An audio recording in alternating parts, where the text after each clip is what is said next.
I'm just really happy that Tasha has agreed to do this book talk with us. Tasha, your book came out in September. Keep your head up. We will talk about the book, um, of course. And first, I want to say, oh, hi, Krista. Thank you for turning on your camera. Um, I have had the privilege of knowing Tasha when I first heard her give grand rounds virtually at Boston Children's Hospital. And I was reading the description, and this was last winter, I believe. Yes. I was reading the description, and it said that Tasha was both a pediatrician practicing primary care, which is my favorite type of doctor because I want palliative care and primary care. So I was like, oh, yes. And um, she is a parent with lived experience that she is actively parenting her daughter Soraya and Soraya's older sister and younger sister during this time. And so there is so much that Tasha represents and can speak to, um, and and and in an unusual way can channel what she's learning as a parent to change her practice, and then can also speak to clinicians with the authority of one of them, because it's like once you live it, you can turn around and advise how to better deliver the care now that you've been through it. So there's a lot that Tasha represents and brings and offers, um, a lot of which she put in the book. Okay, so let me just say a few things about Tasha. I loved how you end the prologue with, I hope that anyone that has a dream or plan and then grieves the loss of that plan will read this book. May it help you feel less alone and more connected with others.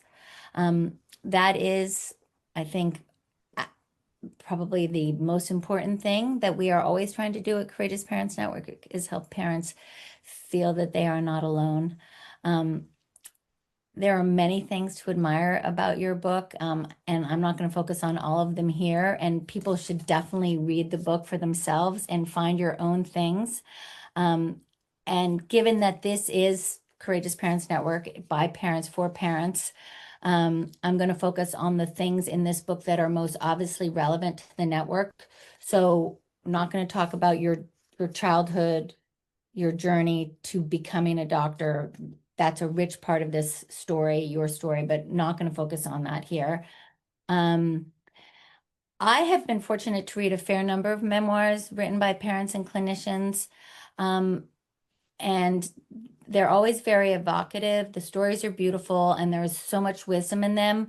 But the two most obvious things that really differentiate your book here is from those others is that you were already a pediatrician, as I said, when your daughter Soraya was born, and you still are.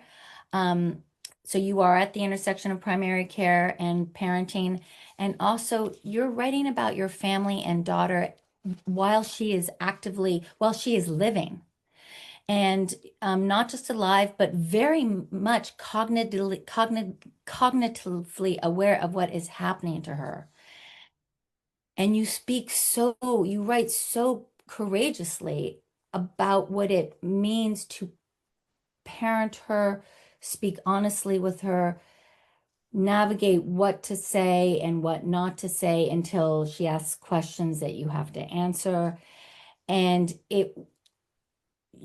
I'm in there reading this and feeling feeling the sweat on my brow, as you must have been feeling while you were doing it. So it's a very brave thing that you are doing in your life, and it's very brave that you put it here. Okay, so I will stop with all my blabbing and blabbing, and actually let the author talk. I'm sorry, I could just go on, and I need to stop that. Tasha, if you could just begin by saying why you chose to write this book now. Thank you so much for highlighting all of the things that really stood out to you. And actually, it's wonderful to hear even your perspective on the things that stand out. I will say that I have been a in the room kind of junkie in the sense of I absolutely love hearing people's stories. I have loved listening to all the authors kind of talk about their memoirs and their journeys. And I also think that that's such a privilege of being a pediatrician and hearing the stories of my families. As far as why writing this book right now, it's truly because the place where I felt the most isolated is how do I live in this space where I know my child is dying. However, I still have to live. And I did think about the other option, which was like hiding under my desk and never coming out and just kind of crumbling. And I don't think anybody would blame me. I think if, and I really thought about this, like, what would the world think if I quit my job and just kind of self-destructed? And I thought, I don't think anybody would blame me. They would say, oh my gosh, her daughter is dying. Can't do it anymore. However, in thinking about the other two siblings and really trying to be an example for them is really what allowed me to put one foot in front of the other. And I also think it's tricky having Soraya be so cognitively aware. It's not this idea of ignorance is bliss. Like she is processing this in her way, and she's also looking to me for comfort. And while I'm trying to figure out exactly how to do that, the one thing that I do know is I don't know how to do this. And so I think that's the biggest takeaway is I wrote this book not because I'm an expert, but truly because of the opposite. I have no idea what I am doing. And if I have no idea what I am doing, and I'm a pediatrician, and people are coming to me to ask for advice on how to raise their children, and I am totally lost, then maybe if I share all my flaws and all my mistakes, or even just how I'm doing things, right or wrong, that it could either one, help somebody or just relate to somebody that, okay, somebody else is fumbling through this as well. And that was truly the purpose. It was also because I couldn't find a book like this. I found many books about grief and after a child passes, but this in between stage of this uncertainty was what was hardest for me. And it was the constant uncertainty. There is the uncertainty of having a child that has a disability, but you don't know what the disability is. And then, reliving their life plan of a long life or maybe a long life that includes them having a disability to then declining health. It was like every twist and turn and every pivot, I had to reimagine another path. Mhm. And with that came so much isolation. So this book was really from a place of being completely lost and isolated. And when you are losing your child, in my opinion, I felt like there's nothing else I could lose. So why not just go raw and why not just go vulnerable? I have nothing else to lose. I don't care about anything else, Mhm. but it could help somebody. Mhm. Yes, I think that this book will help anybody in a situation such as yours and also be helpful to those who aren't and but are trying to support people who are, because I don't think there is anything else like this.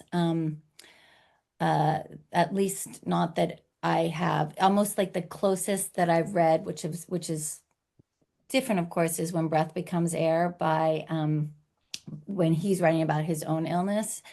Um, we have jumped ahead without even telling these guys who may not have read the book what Soraya's. I mean, for the entire time of this book, Soraya doesn't actually have a diagnosis, right? Can you? How would you? What does Soraya have, or Yes. what did you believe Soraya had, and what were you told the prognost? How do people prognosticate for you with you? Yes. So for Soraya, when she was born, at the time of birth, we did not know that she had any type of medical condition.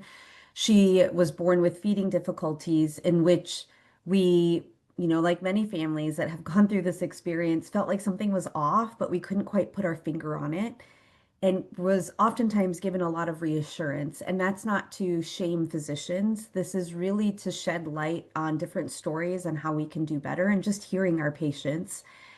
And so when she actually became what they call failure to thrive, or she wasn't gaining weight, it started a workup.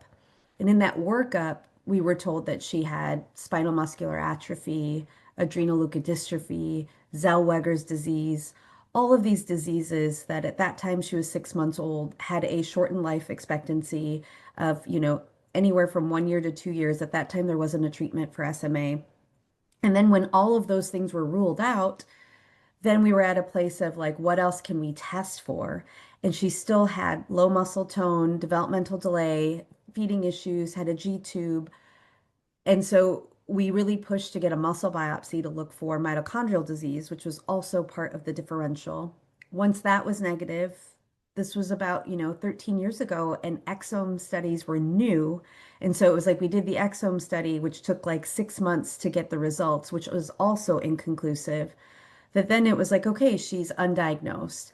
However, she still had these delays, and yes, she was making progress, but she was never going to become neurotypical. And so then there's this acceptance of not having a diagnosis, but then also making progress, knowing that there's no medical evidence of her declining. And as far as, what does she have? Essentially, for the past 13 years, we have come to terms with her not having a diagnosis. We have been with the Undiagnosed Disease Network. We are with the NIH. And as soon as and it's not that we gave up, but we have accepted that she does not have a diagnosis. And then just in June, the research that we've been a part of with the NIH did show a gene deletion for a gene called TAOK1. And that was a big surprise because this book had already been written and didn't know that the story wasn't quite done, as life often does. And with that gene, found out that there are 50 other cases in the world. However, Soraya's deletion is the largest, and unfortunately, her case is the most severe. And she's the only one that's on a ventilator. And so for Soraya, as I mentioned, she had this developmental delay, feeding issue, almost every system affected, but was making progress up until about 2020, 2021. And then that's when there was more neuromuscular symptoms as far as muscle weakness. And then she really presented like ALS. And that's really the presentation that she has, even though she does not have that disorder. But she essentially has lost her ability to walk. It's hard for her to chew, swallow, and needs more time on the vent.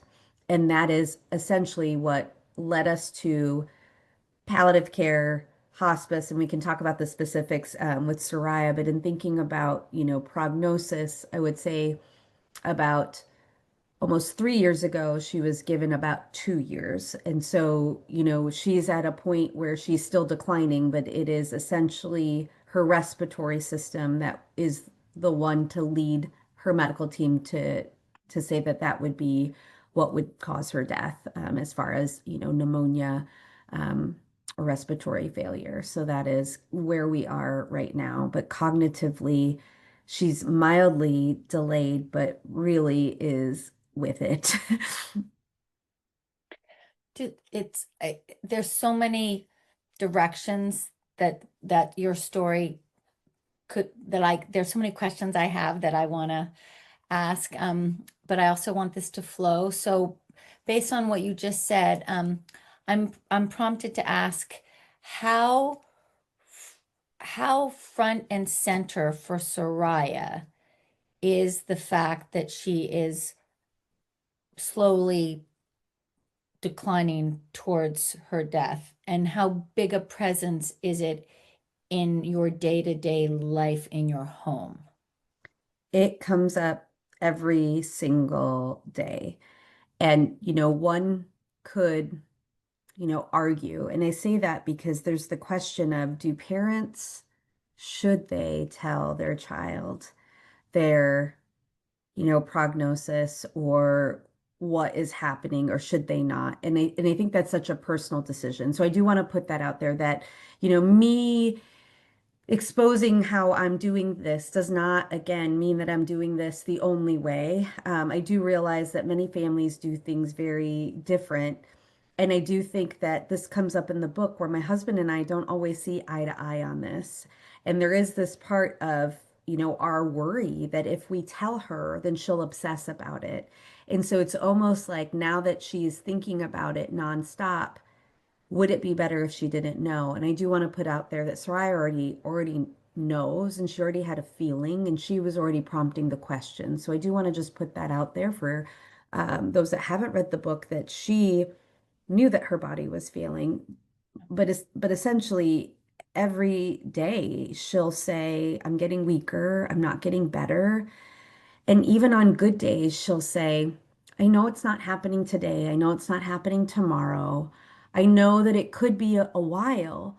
But she said, still in my mind, I feel like there's a ticking time bomb. I feel like everything in my life is temporary. And this is what she says every day.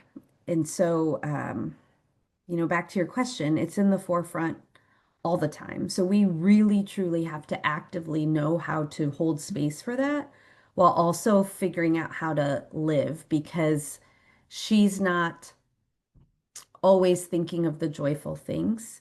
Yeah, And I feel like as a parent, as well as a parent to the other children in this house, yeah, we are having to really actively and intentionally bring joy into our life on a daily basis, to kind of balance and hold space for both. yeah. The one of the things that's this book is a book about resilience and finding joy in the face of great difficulty and grief and sadness. And there is so much joy in this book. There are chapters about the concerts you go to and the trips you take.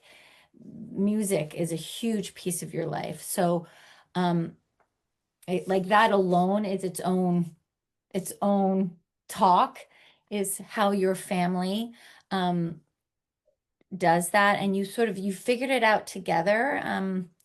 It's very beautiful. But will you share some of the things you do and what your family motto is, please? Yes. So I will say that as far as, how we had this shift was really on a Make-A-Wish trip. And Soraya had wanted to go to Hawaii and surf. And that was something I was terrified of. So if any of you are medical moms and just thinking about the logistics is enough for me to stop dreaming of going anywhere, between the ventilator and the G-tube supplies and the plane trips and all the things that you have to carry on, we would have never had the guts to do that. But when she said that that's what she wanted to do, we knew that, okay, we're going to do it. And it was on that trip that we realized, okay, like we just literally have to do it and we can experience this joy, because really it was about her trip, but it really wasn't. It was about the family. And once we got there, we all could kind of exhale and realize that we were having so much fun, even though that week when we came home was going to be our first hospice visit. And so that was still like looming, but it really wasn't looming. It was still beautiful. And it was almost like a surrendering to, okay, whatever is going to happen, but let's go do fun things, but we have to actually make it happen. I think prior to that, we were kind of waiting for life to get easier, waiting for things to not be as crazy, waiting for things to kind of fall into our lap of something easy that could be fun. And we just kind of did away with that and decided that we should all make bucket lists. Why does Soraya get a Make-A-Wish trip? Why don't we all get to do something? And we decided to create bucket lists for all of us. And then we would decide as a family on which ones were feasible and making sure that everybody would be happy with the choice. And so with that came the motto of suck the joy out of life. And so it sounds very almost aggressive, and it's very purposeful in the sense of like you have to like go and get it.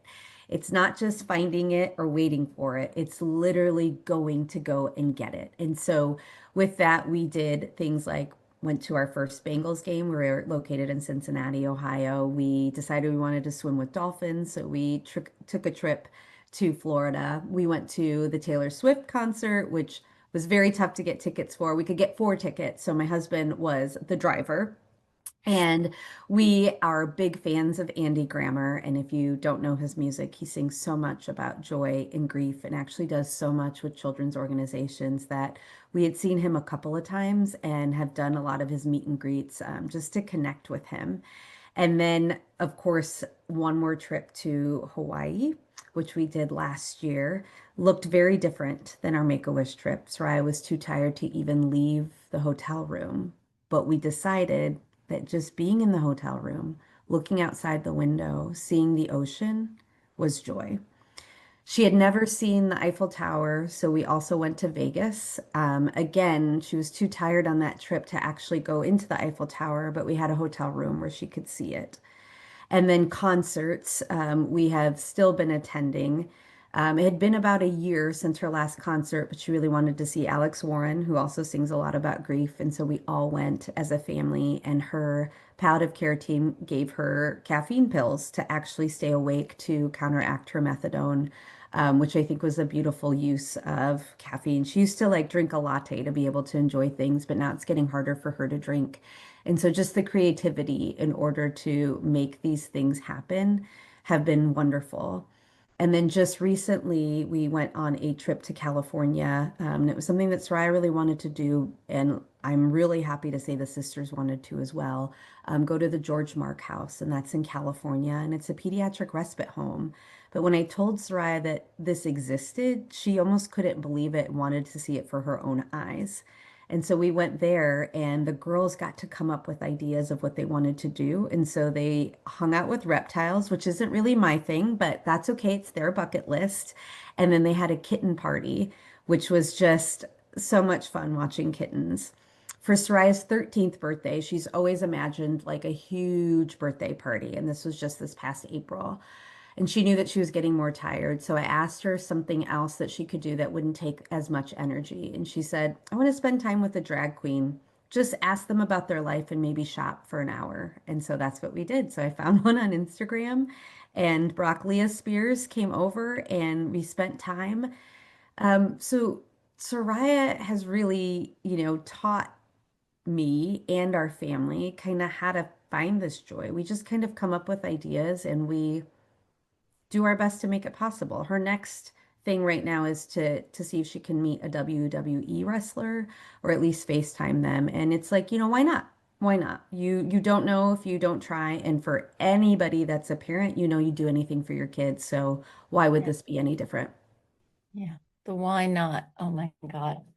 The oh, it's just it was so I'm sorry, the book just stopped. It was really, I was just like, oh my, I actually found myself like your experience was is so different than mine, and I found myself wondering if I would be able to bring the the joy that you and Safi bring with Yasmin and Lena, um, and thinking maybe I couldn't, but if I read this book, it would show me that I probably could if I would just try. Because you don't talk about being, you don't present yourself as a special person.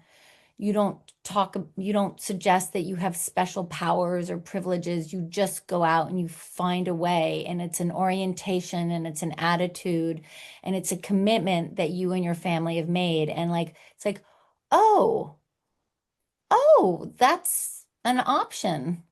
It's really, it's inspiring and I think accessible. I And really and I do. also, you bring up a good point, like options. I actually don't know what are options. But the one thing that I will say is it's always worth asking. And so, for example, for my two other neurotypical children, I don't know if this has ever been done before, but I have asked for 504 plans in their schooling due to the fact that they have a sibling that's in hospice, that if they need a mental health day or if they just don't want to go to school that day, that they get excused. Because in our public school system, if you miss X amount of days without a doctor's note, you like literally you have to go to juvenile court. Like it's very It's very strict.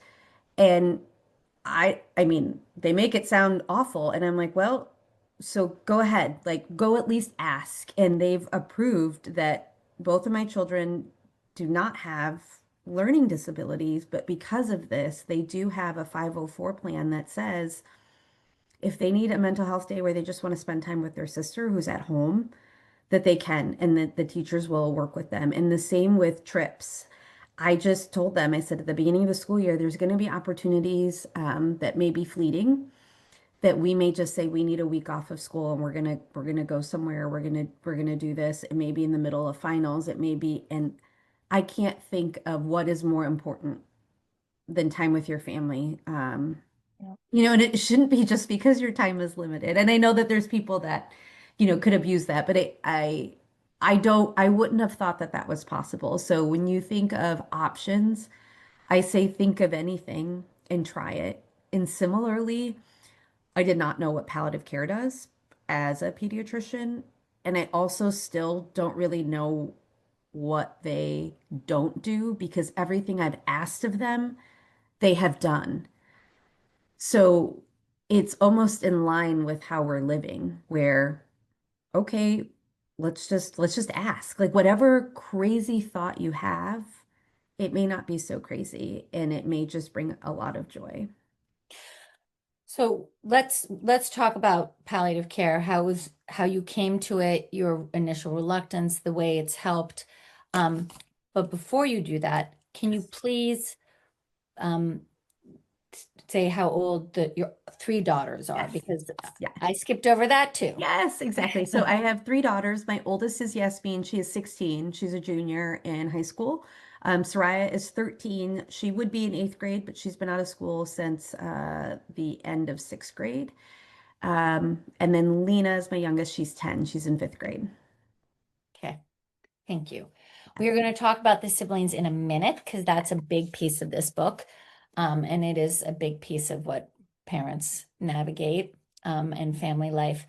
But before, please talk about your experience with palliative care. So I will say, just to preface, my husband is a physician, and as much as I'd love to tell you that has nothing to do with how we got involved in palliative care, that would be a lie. I think in pediatrics, I'm used to things being gray, whereas my husband is a adult hand surgeon, and I feel like he is more concrete in his thinking and likes to fix things. And in the world of adult medicine, when he hears palliative care and subsequently hospice, he thinks automatically 6 months or less. No matter what the terminology, no matter what I tell him, that's what he's thinking. And so for us, we knew that Soraya was having pain, and we knew that the pediatrician had mentioned that palliative care could help with pain. And so that was kind of like the window, but it also was very parent led where I had asked for the referral and my husband was like, no, no, no, no, no, no, no, no. No. And I almost had to like egg him on to say, hey, we need pain control. And in peds, if you're kind of having to step up from Tylenol and ibuprofen, like we need better management. And he was still reluctant.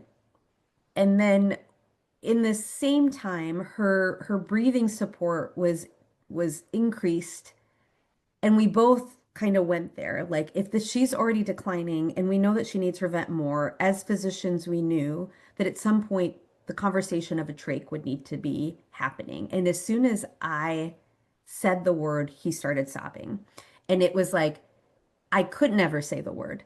Like in the span of a week of talking about palliative care, if I even said, well, we're gonna have to talk about a trach, he couldn't say the word. And I said, okay, that's it. Like we have to talk to them. It wasn't a punishment, but it was like if we can't even say the words without sobbing, we need help. So that was really the intro into me talking to our pulmonologist and our pediatrician saying, can we have palliative care not only for pain, but just to have this conversation? We kind of know where this is headed. Granted, we don't know the timeline.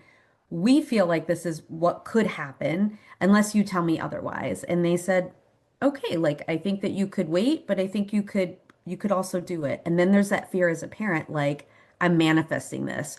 Oh my gosh, if I'm calling them in and they're not like 100% backing me, then I'm making her death happen. And then it was like, if her death happens, it's my fault. And so then I'm like, oh gosh, my husband's gonna blame me. And so all of this, all of these thoughts were kind of how we entered the space of palliative care. The whole time being like, are we in the right place? Am I making this? Am I overthinking this? Am I overdoing this? Surely somebody would have told me if this wasn't the right choice, but nobody is really assuring me that this is the right choice. And when we went in for our first appointment, it was really multidisciplinary and it was a group. And so it was like nothing we had ever seen before. And they talked about what Soraya's like and what our goals are. And we walked out of there being like, that felt like therapy. Like, what is that? And we still were like, I hope we're making the right decision. But it took a couple of appointments to really kind of feel settled in.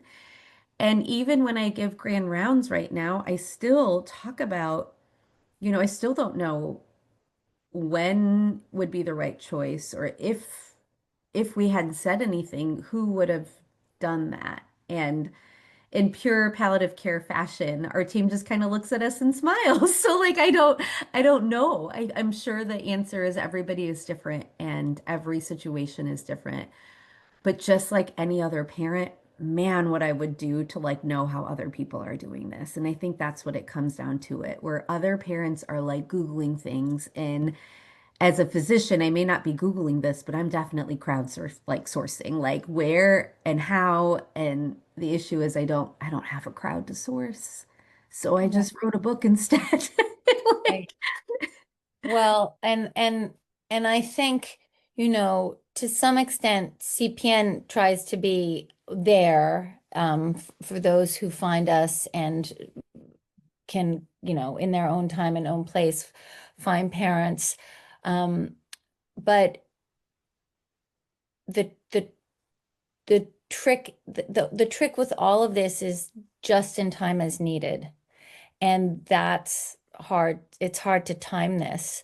So what you hope is that when you as the parent or the patient, depending on who you are, realize you have a need and are looking for something, you know where to turn to find it. And or you at least feel that there's a place or person you can turn to ask the question for help for how to find it. So it isn't quite so self-led and feeling your way. Um, do you feel, Tasha, that there are things that could have been done differently to help direct you? And I don't really mean the conversations that didn't go well with clinicians who were sort of heartless and transactional, which you tell some of those stories in here. But in retrospect, do you think you could have been given more guidance than you were given, or do you think it was always going to be like this? I can only say I still wish, and that doesn't mean that it's right or wrong.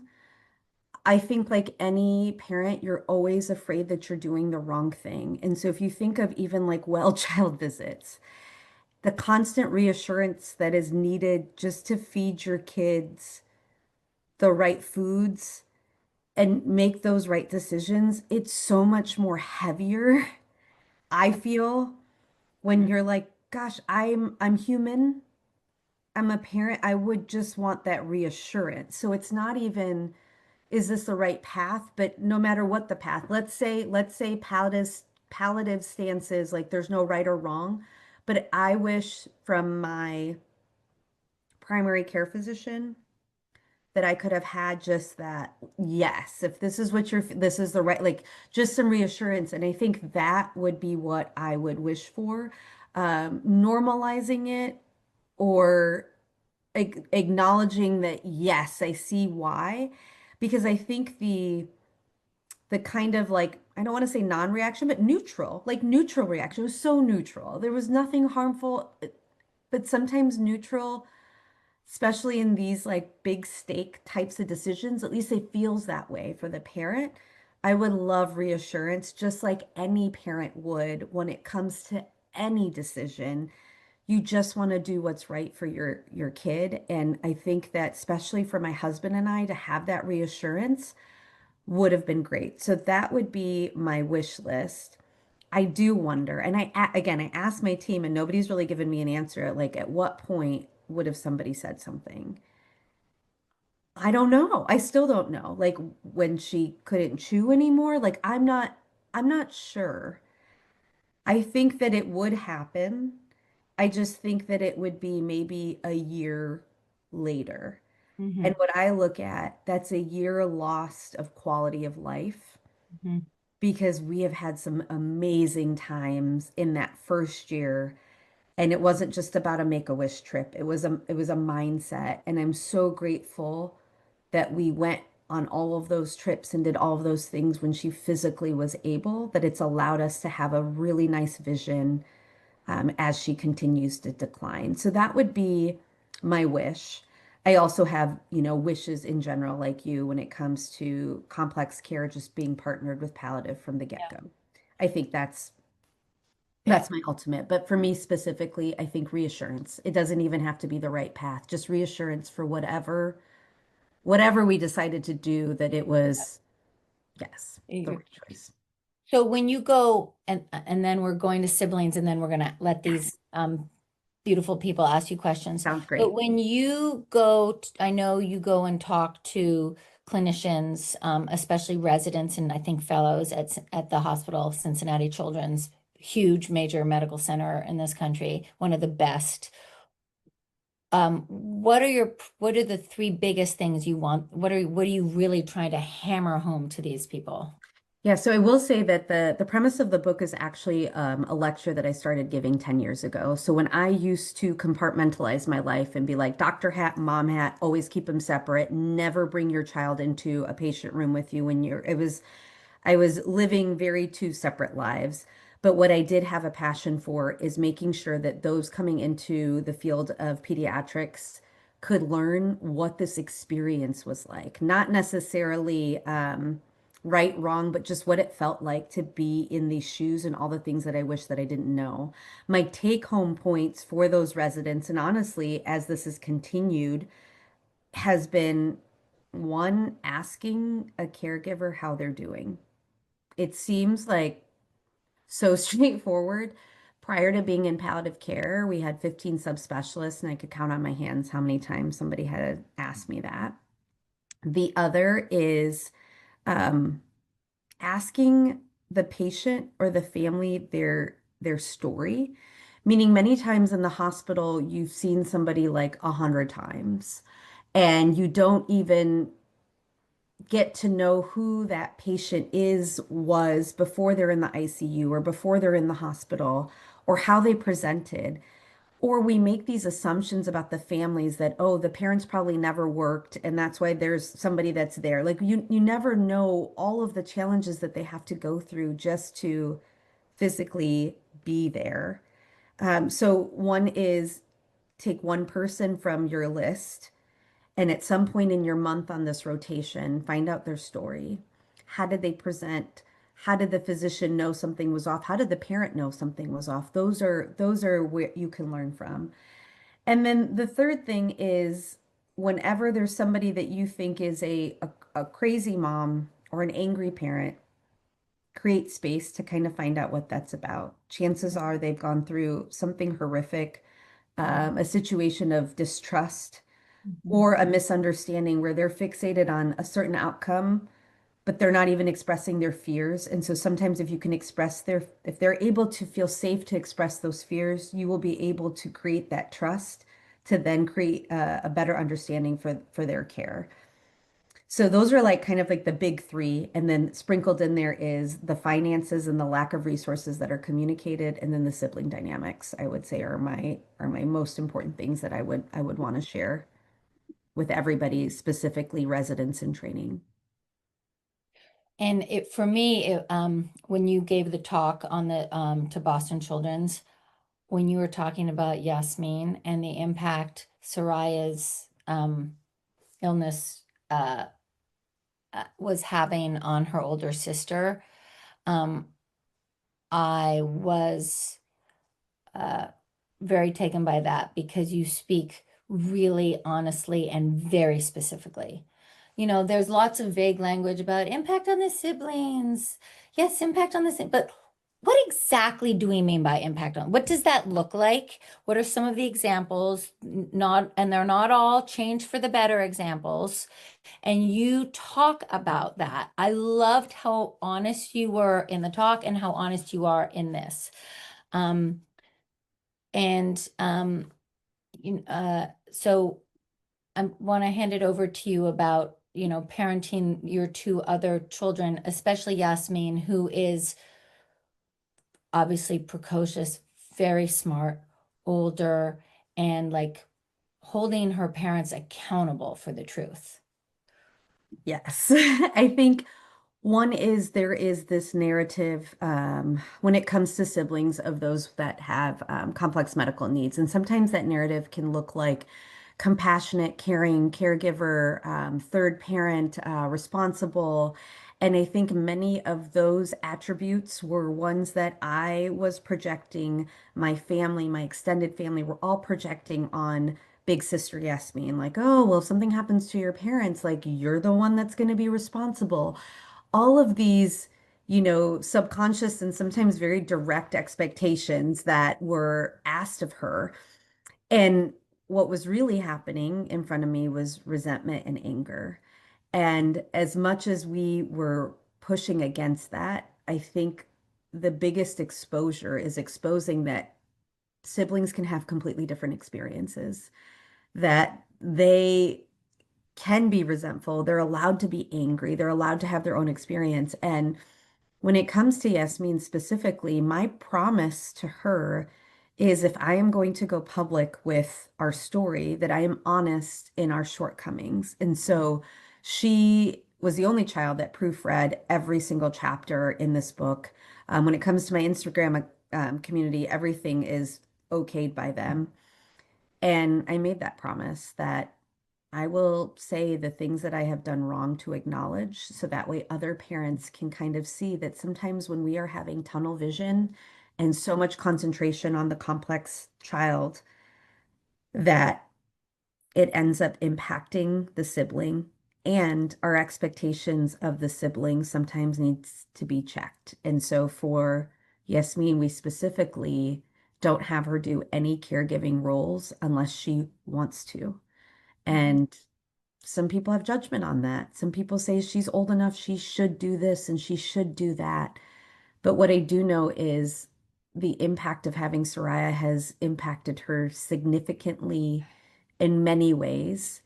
And she's also allowed to have her opinions matter and Yeah. her feelings matter and her life matters. And her life is not less significant if she has more years in her lifespan. Yeah. Oh, that is so beautifully said because we do tend to position the other siblings, and I think about my own children, like they are the receivers of, as opposed to active agents in.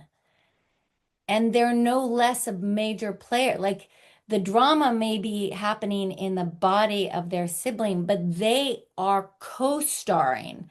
They're not the supporting actors. They are co-stars. But the camera's not on them, but they are the co-stars. So yeah, I mean, something one of the about how things that Yasmin had said to me that really made me think is Soraya is the sun, and we're just the planets that orbit around her. So that was a nice reality check for me. Kind of talking about who's the star of the show, yeah, and this is their life too, yeah, and they only get one as well. yeah.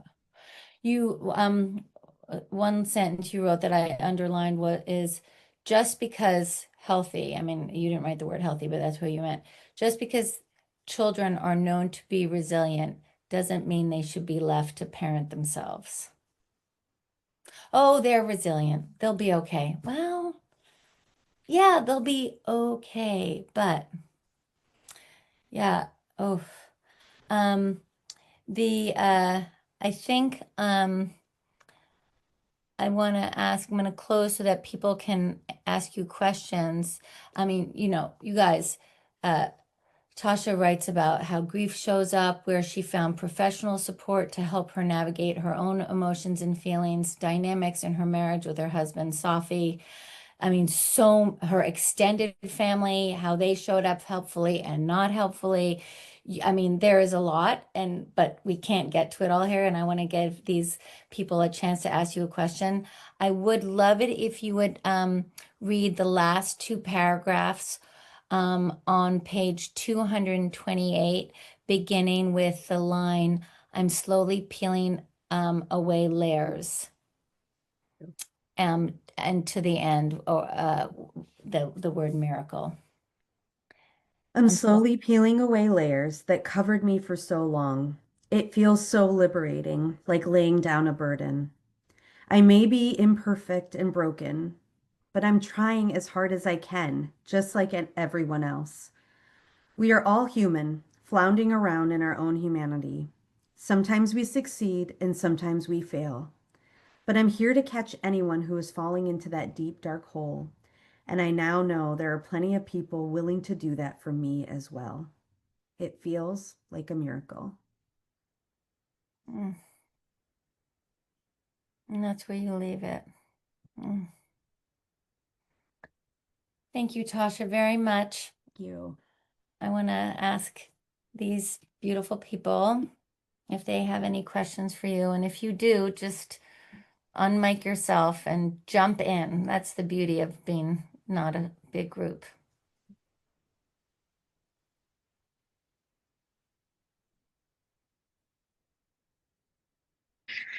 Thank you, Tasha, so much. I'm Maria Hopfgarten, working as a parent champion for CPN. And I had a son, Jacob, who lived with mitochondrial disease. So your beginning of Soraya's life sounded very similar. And you actually already answered my biggest question, like how did this also change you as a pediatrician and how you are now training residents? So the very, very beautiful and helpful. But I wanted to more comment than anything about your honesty with Soraya. That to me, as you said, it's so personal. So, what works for your family might not work for everyone, but just sharing that, because that was one thing I really struggled with Jacob's sister more than with Jacob himself. And I was told not to tell her, actually, especially by the hospital's child life specialist, that she was too young and I had to be really careful what I shared. And it ended up in a situation, I think she was like 4 or 5, where she actually draw a drawing of a machine, and she was going to put Jacob in the machine and he would come out without mitochondrial disease. And she articulated that very, very clearly at a very young age. And that got me like, okay, we're going to change this completely moving forward. And of course, we still were thinking about how we talked, based on her age. But that to me was something I really appreciated you highlighting, because that's something that I really was struggling with and had to sort of go against the advice that I was actually receiving. Mm, Thank you. I think that each child is so different, and I think that's wonderful that you could recognize it. And there's nothing to be, we're always second guessing ourselves, but in thinking about that picture, that was like your wake up sign. Like my wake up Yes. sign was Yasmin saying, "Oh, she's the sun." I'm like, "Oop, missed something there." So, I'm grateful that she drew that picture. I'm so grateful. And I think at the end of the day, I mean, this is the final punchline is we know our children best. Mm-hmm. Like Yeah. we know them best. Mm-hmm. We just need some support. Mm-hmm. yeah. Anybody else? Also, Oh, I was yeah, going to say, Eileen. I'm Ashling. I'm also a parent champion. Yay. Thank you. Thank you. No, I'm just kidding. Yes, I love parent Thank you. champions. That's right. Doesn't it just make you Um, feel like a winner when you say champion? oh, it's so exciting. Yes, absolutely. And it's such an amazing experience and like just to be here today. So like thank you for your willingness to share, you know, everything that you're doing, whether it was right, whether it was wrong. And I think that that's what's so amazing about it is that I think that I learned along my journey that it was what it needed to be and what we thought was best. And there wasn't a right or wrong. And my daughter Ava was diagnosed with a terminal brain cancer at 10 years old. And her prognosis was very poor. We were told that she had like 1 to 2 years after diagnosis, and our lives were just like completely upheaved, right? Like we were like, what are we supposed to do now? Everything that we like, there was like this moment where you kind of like walked through this, kind of like vortex where like life was never going to look the same. But very quickly, we had this kind of radical acceptance. Like, there are things in life that you can change. We cannot change this. We have to accept this. And what are we going to do with it? And so I just am like, my heart was so full just to hear all the things that you guys did because for these 2 years that Ava had, specifically like 711 days she lived, and we lived them to the fullest. It was absolutely amazing. It was like, it will always be the best time of my life. And if I can, like, one of the reasons I wanted to be a parent champion was to just to let people know that like you can have grief and joy. It is possible. Like we're living proof, and so are you, that like this can happen and it can actually be a very beautiful thing. But I don't know that many people realize that. And so like as many people that will listen to me say that, I want to talk about that. And Keep I also talking. do. And I also do appreciate your honesty as well. I do feel that that was one of the major things of our success, that was vital to our success as a family. From the very beginning, I told my husband, I'm like, it does not look good for us. The statistics are not good. So like we have to promise right now, right today, that we will not allow this to destroy our marriage, our family, who we are as individuals. Like let's make a promise right now. We're constantly having to remind ourselves of that because I'm sure, as you know, it is incredibly challenging. But it just I don't know, it shows you a different view of life. And even though it's at the greatest cost, you experience life in a way that many never will because you can appreciate it in a way that most will never have to. And so it's just, but the honesty with, I think with kids, I think kids know way more than people give them credit for. And I think that they truly appreciate that honesty. Obviously, like age appropriate. My son was 7 when she was diagnosed. But we were very honest with both of them. And Ava and I had some very beautiful conversations about heaven and about dying. And when it came time and there was nothing else to do, although nobody wanted to have that conversation, it wasn't alarming to them because they knew this was a possibility. They knew this day could come. And then we had again, just like the most beautiful 7 days before she died as a family. And so I also appreciate your honesty with that because I think that whether right or wrong, I think that they deserve that, because they know, right? Like Ava was also very, even though her body was failing and she over time was just kind of slowly destroyed and neurologically couldn't walk or see or talk, all these things, but in her mind, she was still Ava and she was still there. And so thank you for writing this, for being here, for talking about it, and for your willingness to say, like, I don't know if this was right, but this is what we did. And it really does reconnect, people that are in such an isolated state. So thank you very much. I appreciate Thank it. you. And thank you for sharing your story too. I'm like, oh, that's Yeah. beautiful. Does anybody, we have some people whose cameras are not on. They say they're here. Zoom tells me they're here. I can't see them, but I'm wondering if they wanted, Amanda, yeah, do you want to unmic yourself and ask a question or say anything to Tasha? No? Okay. Well, thank you for being here. That's okay. Um, Anybody else? I did have my camera off because I am cozy town right now. So I But you're in the mountains. I look in the mountains. Yes. Um, I just want to say, even your piece on like resident education, I'm a child life specialist, and I think um and I just work 1 day a week actually in a hospital setting, but I think sometimes that like human touch, I just appreciate you saying teaching, learn someone's story, because sometimes it's so easy to forget that there's a whole person behind just what's happening in this moment, a whole family. And um, my question with that is um, sometimes as a child life specialist, I feel a little bit limited with my ability to maybe teach that. Sometimes I'm a big believer that everyone learns more through action sometimes than words. But do you have any good strategies or tips for furthering that mission of yours to remind people about the human aspect of being at the hospital?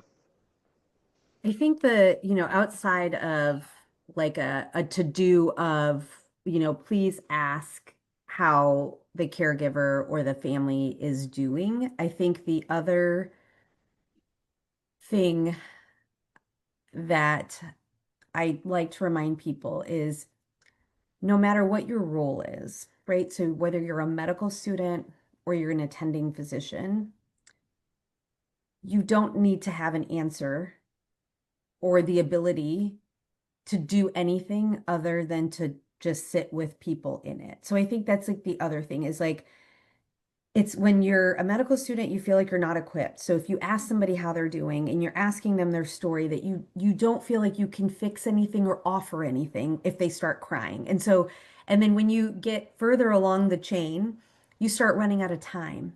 Then it becomes that time is the issue of I don't have time to sit and have this conversation because I have to do 20 other things.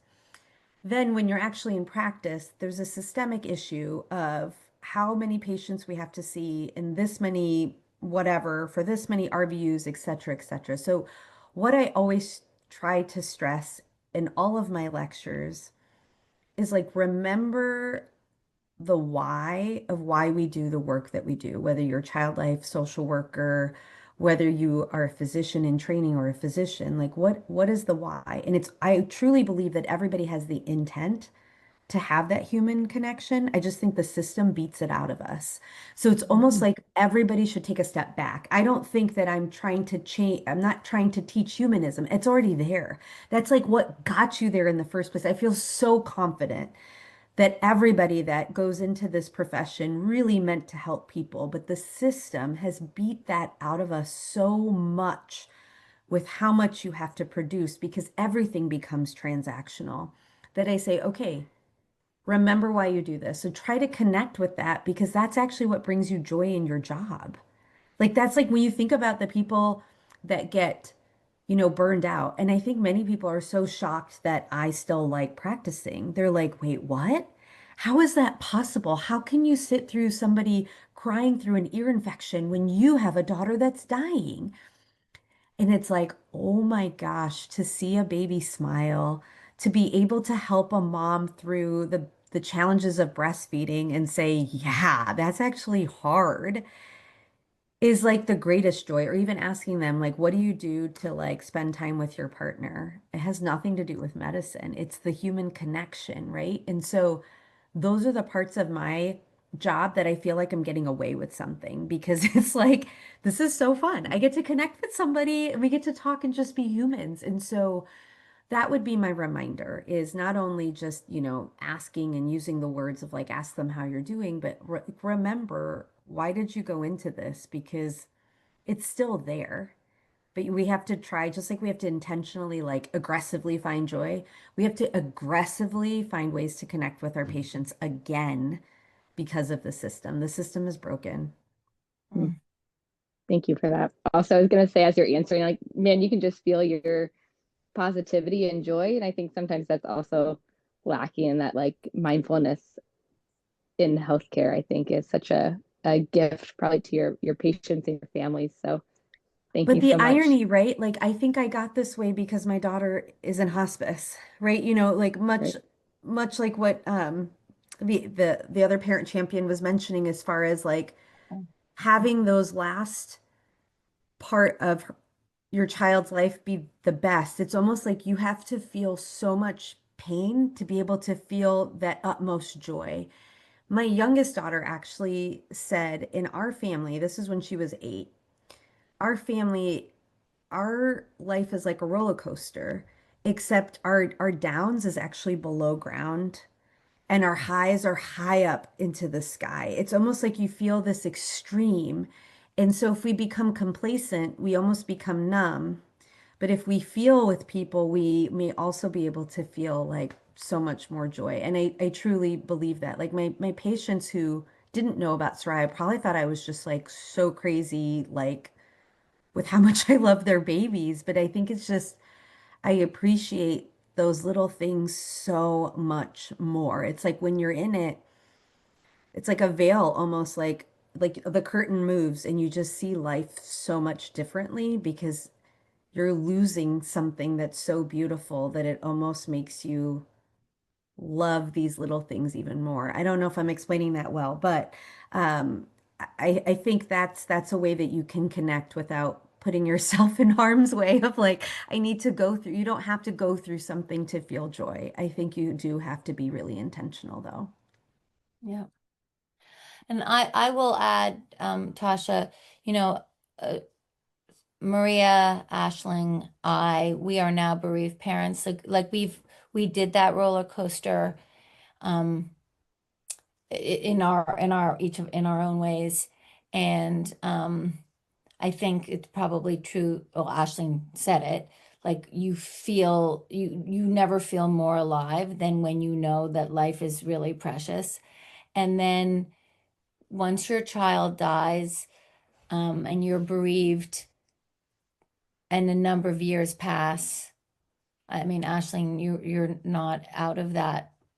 You're not into that this space that I'm talking about, but the return to normalcy has some isn't just the loss of your child, it's the loss of the highs and the lows because you do start living life more here. And for the most part, that's better because you don't want to be having to confront something so difficult if it's not necessary. Um, but I think that's one of the reasons I certainly will speak for myself. One of the reasons that I feel that this work is very precious to me is that I can lean into the people that are so close to something that I recognize that is so real. And And I'll be leaning to you guys yeah. because as much as I'm here talking about it, like I think a lot of people think, oh, you're going to be so prepared. And I'm terrified. I'm terrified of what that feels like on the other side. And, again, in talking about these topics, it's really about finding community because I don't have that. And so this is, where CPN and organizations like this is, they're wonderful because I can be a physician and I can talk about it and I can write a book, but I still don't have the experience that you guys do when it comes time for when she passes. Well, the most the most important thing is that we show up for each other, right? The humanity in each of us. Thank you for foregrounding that, in what you've said tonight, for weaving that all the way through this book. Keep your head up.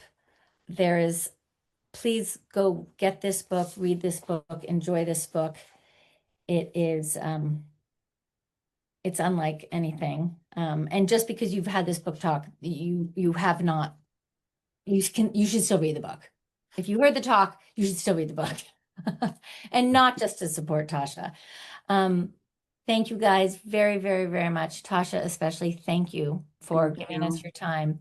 And everybody else, will send out a recording of this talk. Please, share it with your own networks, your colleagues, your friends, anybody. If you have a patient group, this is, as I said, there is a lot of inspiration in here for any parent navigating it.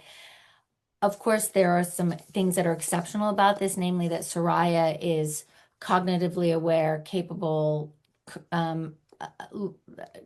doing this with her mother, which is not always typical. It's less typical, but it's still true for some families. But regardless, for any parent doing this, having a child who's got a serious, perhaps, terminal diagnosis or condition, this book offers a lot of hope and guidance and inspiration.